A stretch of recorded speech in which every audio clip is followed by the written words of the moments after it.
नमस्कार दोस्तों, मैं संजीत सिंह राठौर आप सभी का राठौर वर्ल्ड की दुनिया में फिर से एक बार हार्दिक अभिनंदन करता हूं। और आज हिंदी व्याकरण के अंतर्गत हम चर्चा करने चल रहे हैं श्रुति सम भिन्नार्थक शब्द, जो हमारे एग्जाम्स के लिए, हमारे भविष्य के लिए, हमारे व्यक्तित्व के लिए बहुत ही महत्व रखते हैं।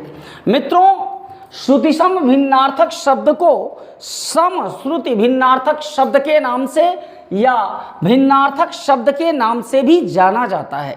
इससे किसी भी तरह की घबराने की कोई ज़रूरत नहीं। अगर हम श्रुति सम भिन्नार्थक की चर्चा करें उससे पहले इसके शब्द को, इन शब्दों को मैं कहाँ से इसकी परिभाषा आती है क्या, ये शब्द ही इसकी व्याख्या करते हैं। मित्र, श्रुति सम में एक शब्द श्रुति है, एक शब्द क्या है श्रुति, और एक शब्द क्या है सम। श्रुति शब्द में मूल शब्द श्रु है। श्रुति शब्द में मूल शब्द श्रु है, जो संस्कृत का शब्द है जिसका मतलब सुनना होता है। श्रु का अर्थ क्या है? सुनना। और सम का मतलब क्या होता है? बराबर। सम का मतलब क्या होता है? बराबर। अगर हम शब्द भिन्नार्थक की संधि करें, अगर हम इनको लेके आए भिन्नार्थक की संधि करें तो संधि होगी भिन्न धन अर्थक दीर्घ संधि। भिन्न अर्थक ये शब्द की संधि होगी। भिन्न का मतलब आप जानते ही हैं अलग अलग, और अर्थक का मतलब होता है अर्थ वाला या अर्थ वाले। तो देखो इसकी परिभाषा आ गई कि नहीं आ गई। यानी ऐसे शब्द जो सुनने में बराबर हों, समान हों। सम का मतलब समान भी होता है। जो सुनने में क्या हो? समान हो, लेकिन अर्थ में क्या हो? अलग हो। यानी जिनका अर्थ भिन्न हो, लेकिन जो संरचना में, लिखने में, बोलने में, उच्चारण में समान हो, वे कहलाते हैं श्रुति सम भिन्नार्थक शब्द। आइए हम एक दो उदाहरण लेके इस बात को समझाते हैं। जैसे एक शब्द तरणी, तरणी इसे अनेकार्थी भी कहा जा सकता है। एक शब्द तरणी और एक शब्द तरुणी। मैंने तीन शब्द लिए, तरणी, तरणी और तरुणी। इन तीनों का अलग अलग अर्थ होता है, भिन्न अर्थ होता है। तरणी का मतलब सूर्य होता है, तरणी का मतलब नाव होता है, और तरुणी का मतलब नवयुवती होता है, नव युवती होता है। तो ये बात समझ में आई ना कि ऐसे शब्द जो सुनने में, ये तो संरचना में भी सेम होते हैं, जो सुनने में, लिखने में समान हो, लेकिन अर्थ इनके क्या हों? अलग अलग हो, वे क्या कहलाते हैं? श्रुति सम भिन्नार्थक शब्द। मैं एक और उदाहरण ले लेता हूँ, अंक और अंक। ठीक है, अंक का मतलब संख्या होता है जो आप लिखते हो, 1 2 3 4 5, और अंक का मतलब गोद भी होता है। तो ठीक है, ये है श्रुति सम भिन्नार्थक शब्द जिसकी चर्चा हम इस वीडियो में करेंगे। और विगत एग्जाम्स में पूछे हुए शब्दों का एक कलेक्शन आपके पास लेके आएंगे। बिकॉज शब्दों का कोई लिमिटेशन नहीं है, लेकिन हम उन शब्दों को लेके आएंगे जो श्रुति सम भिन्नार्थक शब्द बार बार एग्जाम्स में पूछे गए। मित्रों, अब यहाँ कुछ शब्द हैं, जैसे अनल। शब्द क्या है? अनल। और एक शब्द है अनिल। अनल और अनिल। अनल का मतलब आग और अनिल का अर्थ वायु होता है। ये बहुत बार एग्जाम्स में पूछा हुआ है। आपको ध्यान में रहना चाहिए कि जिसमें नल हो वो आग है, और जिसमें नील हो वो वायु है। ठीक है, अगला शब्द है अली और अली। एक में हर्षई की मात्रा है, इस अली में हर्षई की मात्रा है, जिसका मतलब भ्रमर या भौरा होता है, और अली जिसका मतलब दीर्घई की मात्रा, इसका अर्थ सखा होता है। जबकि सखी के लिए जो शब्द होता है मित्रों, वो शब्द होता है आली। आली का मतलब सखी होता है। आली शब्द का अर्थ सखी। अली का स्त्रीलिंग आली होता है। अक्षी, अक्षी का अक्षी अक्षी अक्षी छोटी हर्षी की मात्रा अक्षी का मतलब आँख होता है, मैंने आँख के पर्यायवाची में बताया है, जबकि अक्षी का मतलब आँख वाली होता है। जैसे कल बोला कि अक्षी ने अक्षी मारी, अक्षी ने अक्षी मारी, तो इसका मतलब हुआ आँख वाली ने आँख मारी। तो ये बड़ी वाली आँख वाली है और छोटी वाली आँख है, ऐसे भी याद रख सकते हो। अजर और अजीर, अजर और अजीर ये दो शब्द हैं। अजर में मूल शब्द जर है, जर, और जर का मतलब होता है बूढ़ा, वृद्ध। अ उपसर्ग है, अ का मतलब नहीं। जिस भी शब्द के पहले अ उपसर्ग लगे, उपसर्ग का वीडियो है राठौर वर्ल्ड के प्लेलिस्ट में, आप जाके देख सकते हैं। तो अजर यानी जो कभी बूढ़ा ना हो, जो कभी वृद्ध ना हो, ये सभी शब्द केवल एक सेगमेंट से को बिलोंग नहीं करते। ये पर्यायवाची कई शब्दों के लिए एक शब्द और विलोम शब्दों को भी ये शब्द रिलेट करते हैं। तो थोड़ा ध्यान से गौर से एक एक वर्ड्स को देखो।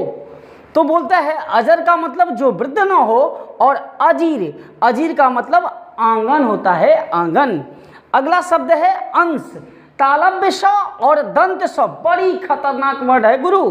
तालव्य स वाला हिस्सा होता है और ये दंत स वाला कंधा होता है। दंत स अंश का मतलब कंधा और अंश, अंश का मतलब हिस्सा होता है, ठीक है, शेयर होता है।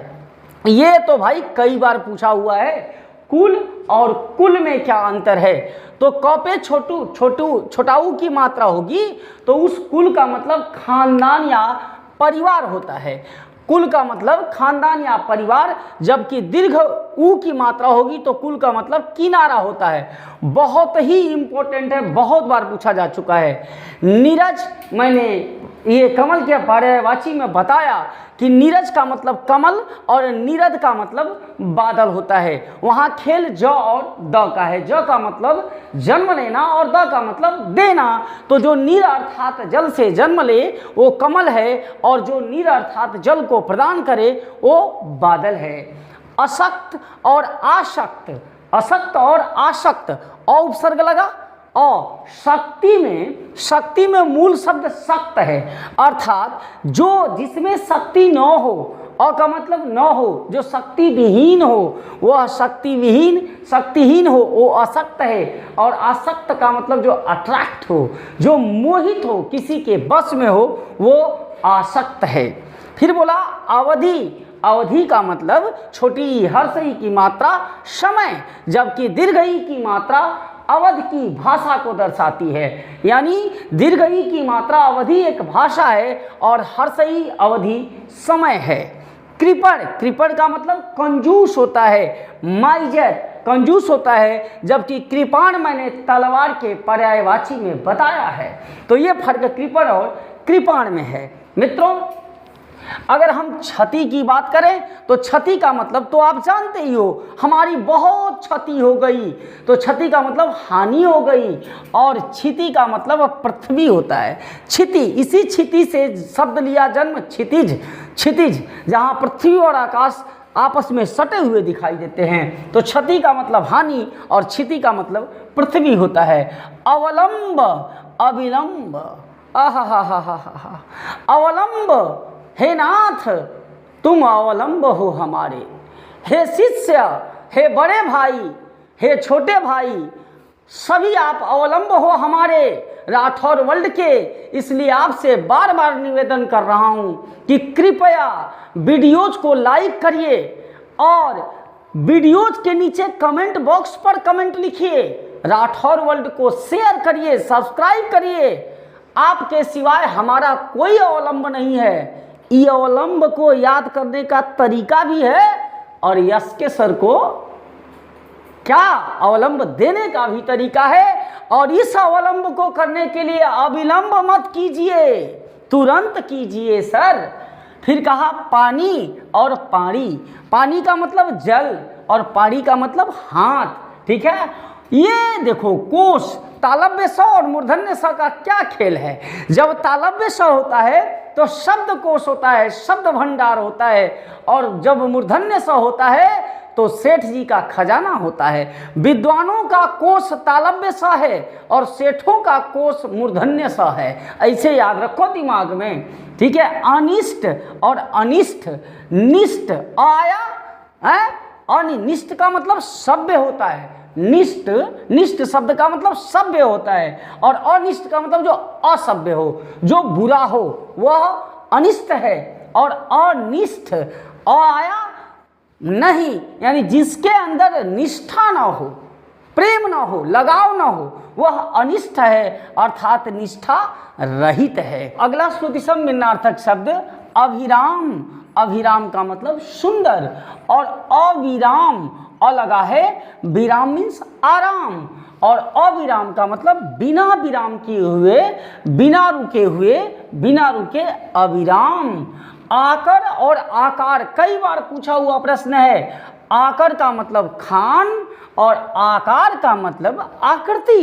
वर्ड अगला है कूट, क पे छोटा ऊ की मात्रा, और कूट, कूट एक है कूट और एक है कूट, तो क पे छोटा ऊ की मात्रा कूट का अर्थ घर है, और कूट का अर्थ पर्वत। ये याद रखना, कूट और कूट में क्या फर्क है। चरण, चरण का मतलब पैर, और चारण जो राजाओं की वीर गाथा गाया करते थे, उनका मनोरंजन किया करते थे, उन्हें चारण कहा जाता था। चारण का मतलब भाट होता है। चीर, चीर का मतलब पुराना, चीर काल से आ रही वीरों की गाथा, तो चीर का मतलब पुराना। चीर, चीर का मतलब वस्त्र, हर सही रहेगा तो पुराना, और दीर्घ ई रहेगा तो वस्त्र। शोक, शोक का मतलब दुख, और शौक, शौक तो जानते ही हो ना, जिसमें आपको इंटरेस्ट है, जो आपकी रुचि है, वो आपका शौक है। तो ये शौक और शोक में अंतर है। तरंग और तुरंग, वेरी वेरी इंपॉर्टेंट। तरंग और तुरंग, तरंग का मतलब लहर, तुरंग का मतलब घोड़ा। छात्र का मतलब विद्यार्थी, और छात्र क्षत्रिय, क्षत्रिय धर्म पालन करने वाला, क्षत्रियत्व से संबंधित तत्व छात्र कहलाते हैं। दीन, दीन का मतलब दिवस, और दीन का मतलब गरीब। द्वीप, द्वीप हर्षई की मात्रा रहेगी तो हाथी होता है, और दीर्घई की मात्रा होती है तो टापू होता है। द्वीप और द्वीप। दारा, बहुत इंपॉर्टेंट। दारा का मतलब पत्नी, और द्वारा का मतलब हेतु के द्वारा, ठीक है। देव, देव मतलब देवता, और दैव का मतलब भाग्य होता है। ओके। निर्माण, निर्माण का मतलब रचना, और निर्वाण का मतलब मोक्ष होता है। बलि और बलि, हर्षई की मात्रा और दीर्घई की मात्रा। बलि जो हर्षई की मात्रा होगी उसका मतलब बलिदान होता है, और बलि जो दीर्घई की मात्रा होगी वो शक्तिशाली होता है। अर्थात बलि ने बलि दिया, बलि ने बलि दिया, अर्थात शक्तिशाली ने बलिदान दिया। प्रसाद, मंदिर का प्रसाद जो आप खाते हो वो प्रसाद है। और प्रासाद, प्रासाद महल को कहते हैं।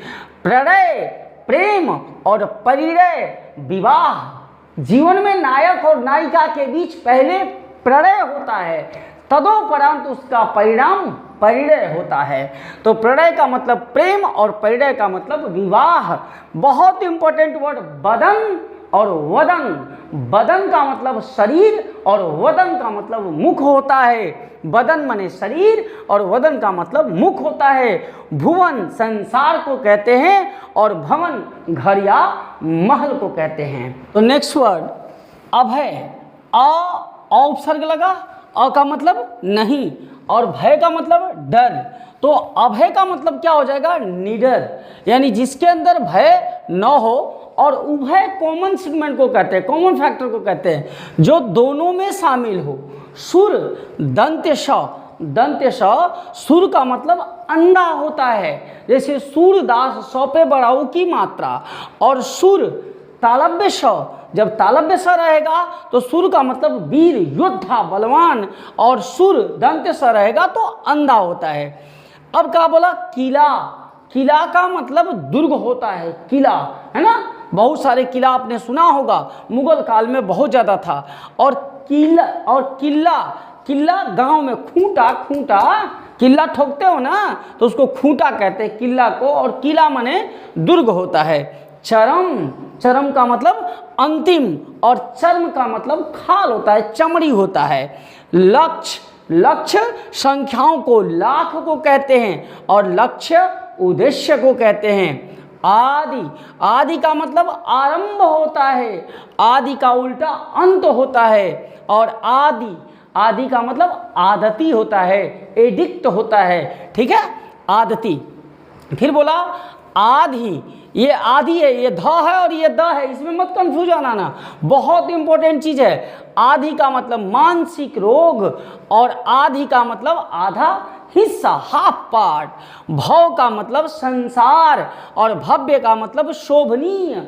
ये सभी के सभी प्रश्न जो भी मैं बता रहा हूँ, ये कई बार एग्जाम्स में आए हुए हैं, और मुझे आशा ही नहीं, पूर्ण भरोसा है कि आपसे श्रुतिसम भिन्नार्थक इन्हीं कलेक्शंस में से पूछे जाएंगे।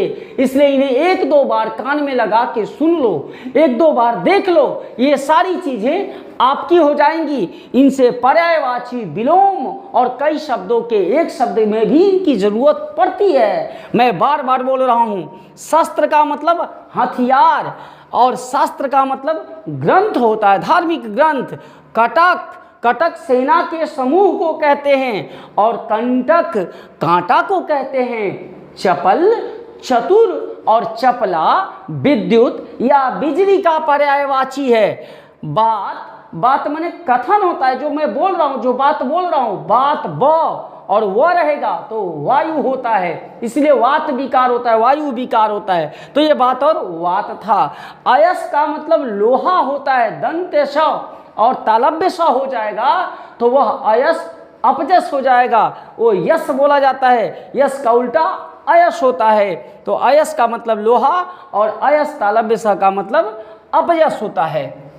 तक्र का मतलब मट्ठा, देशज शब्द है, इसे छाछ भी कहा जाता है। और तर्क का मतलब बहस। तो तक्र का मतलब मट्ठा, बहुत तक्र और तर्क में क्या फर्क है? कूच कौपे छोटाऊ की मात्रा स्तन को कहते हैं, और कुछ प्रस्थान को कहते हैं, डिपार्ट को कहते हैं कुछ। अमित बहुत, म पे छोटी की मात्रा, और मीत मने मित्र होता है, और मने नहीं, अर्थात जो मीत न हो, अर्थात शत्रु। दूत तो संदेशवाहक को कहते हैं। और द्यूत क्रीड़ा आपने महाभारत में सुना होगा, बार बार कि युधिष्ठिर द्यूत क्रीड़ा में भाग लिए, तो द्यूत का मतलब जुआ। कपीस बहुत इंपॉर्टेंट, ये मटमैल नहीं मटमैला है। कपीस का मतलब कपीस, प पे छोटी की मात्रा कपीस, मटमैला। और कपीस ये बानरों के राजा को कहते हैं। कपिधन ईश, कपि मने बानर। चषक मूर्धन्य स, चषक मूर्धन्य स, चषक मने प्याला होता है। और यही दंत्य स रहे तो लत कहते नहीं, कहते चषका लगल बा ऊपरा। कौन चीज? राठौर वर्ल्ड का वीडियो देखे के चषका लगल बा यूट्यूब पर, बार बार काहे देखत बा? कंपटीशन टॉप करे के बा, हिंदी में 30 में 30 ठोके के बा, तो राठौर वर्ल्ड देखे के बा, तो ओकरा चषक लगल बा। देशज भाषा है ना। तो चषक मने प्याला और चषक मने लत। निशान झंडा को कहते हैं, और निशान चिन्ह को भी कहते हैं। दंत्य स झंडा, और तालव्य स चिन्ह। इस तरह मित्रों मैंने 150 के आसपास वर्ड्स का एक कलेक्शन दिया, उन वर्ड्स का जो एग्जाम्स में बार बार आते हैं। मैंने एक कोशिश की है, इनका कोई लिमिटेशन नहीं है, लेकिन आप एक दो बार इनको सुन लेते हो, देख लेते हो, तो भरोसा है आपके आने वाले एग्जाम्स में आपका काम हो जाएगा। हम सभी मिलते हैं अगले वीडियो में, तब तक के लिए आप सभी को नमस्कार, प्रणाम।